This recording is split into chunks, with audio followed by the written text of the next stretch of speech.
এখানে আমার যোগদান থাকবে না এই বর্ষে? আগে যারা ছিলেন তারা তো এখানে ওভারলুক করেছেন, ইগনোর করেছেন, উপেক্ষা করেছেন।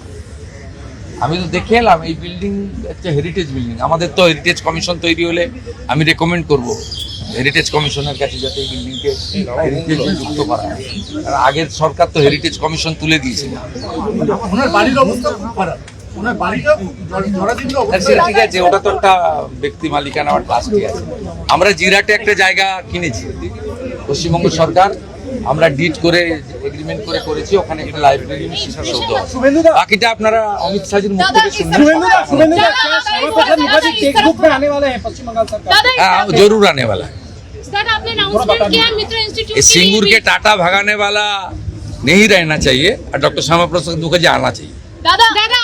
मैं रिक्वेस्ट किया है स्कूल एजुकेशन मिनिस्टर को, principal secretary, higher education minister, syllabus जो कमिटी होगा उसका पास मुख्यमंत्री का जो अपील है, विश है, उनको बताएगा।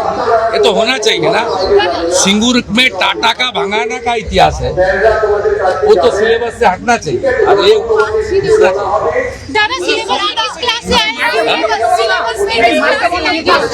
बोल दिया ना, सिलेबस कमेटी ठीक करेगा। मैं प्रपोज कर रहा हूँ,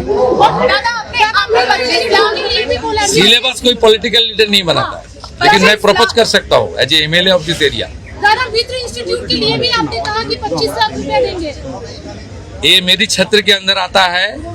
इस बार सरकार ने 70 लाख को 1 करोड़ किया है MLA लाख। 125वां उनका जन्मतिथि चल रहा है, जन्म दिवस चल रहा है। इसमें कुछ काम तो यहाँ भी होना चाहिए। लंबा इतिहास है, 1906 से 1970 तक यहाँ उन्होंने विद्यार्थी थे। उसका बाद 1924 से 1938 स्कूल का जो परिचालन कमेटी था उनका प्रेसिडेंट था। इसका बड़ा योगदान है इनका, विद्यार्थी के नाते, परिचालित के नाते।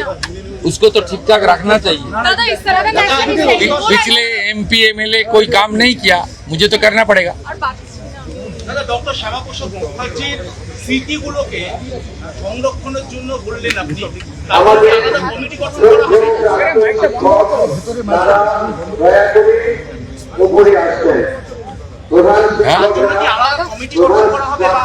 কমিটি অলরেডি হয়েছে। মুখ্যমন্ত্রী, সভাপতি, চিফ সেক্রেটারি, মেম্বার সেক্রেটারি, গভর্নমেন্টের সাইড থেকে 10 জন আছে আর বাইরে থেকে 10 জনকে নেওয়া আছে। বিশিষ্ট মানুষরা আছেন এই রাজ্যে। ওই কমিটি সারা বছর কাজ করবে এবং রাজ্য সরকার বাজেটে 200 কোটি টাকাও অ্যালট করেছে। লাগলে আরো টাকা দেয়, টাকাটা ফ্যাক্টর নয়।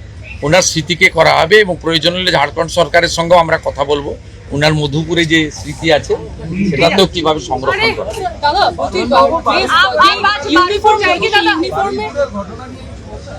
না, আমি কালকেই ওনার বাবার সঙ্গে কথা বলেছি। ওনার বাবা বিচার চেয়েছেন।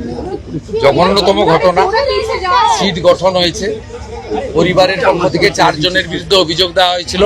2 জনকে গ্রেফতার করা হয়েছে, 3 জনকে ডিটেন্ট করা হয়েছে, যাদের সঙ্গে পলাতক 2 আসামির ফোনে কথোপকথন পেয়েছে পুলিশ। পুরো আইজির নেতৃত্বে পুলিশ, STF সবাই কাজ করছেন। উনার পরিবার যা যা চেয়েছেন সরকারের কাছে সেই কাজ সরকার করছে। আমি আশা করি যে তদন্তের মাঝপথে আমার না বলাই ভালো, কিন্তু এটুকু আমি বলে দিচ্ছি, পরিবার যেভাবে জাস্টিস চেয়েছেন, পরিবার, সরকার এবং পুলিশের কাছ থেকে যে যে সহযোগিতা চেয়েছেন সেটা তারা পাবেন। মোট 4টি মামলা হয়েছে। একটি এই জঘন্যতম অপরাধের মামলা ছাড়া আরও 3টি মামলা হয়েছে। সম্ভবত আমি এখনই বলবো না, আমি কাউকে ক্লিয়ারেন্স দিতে চাই না, পুলিশ বলবে। যেটা মব লিঞ্চিং হয়েছে, এর পিছনে একটা কমিউনাল অ্যাঙ্গেল ছিল। রেল লাইনে যেভাবে রেলপথকে উপড়ানো হয়েছে, আমাদের অতীত ইতিহাস মনে পড়ছে। 2019-এর CA বিরোধী আন্দোলন বা কিছুদিন আগে ওয়াকফ অ্যামেন্ডমেন্ট বিরোধী আন্দোলন।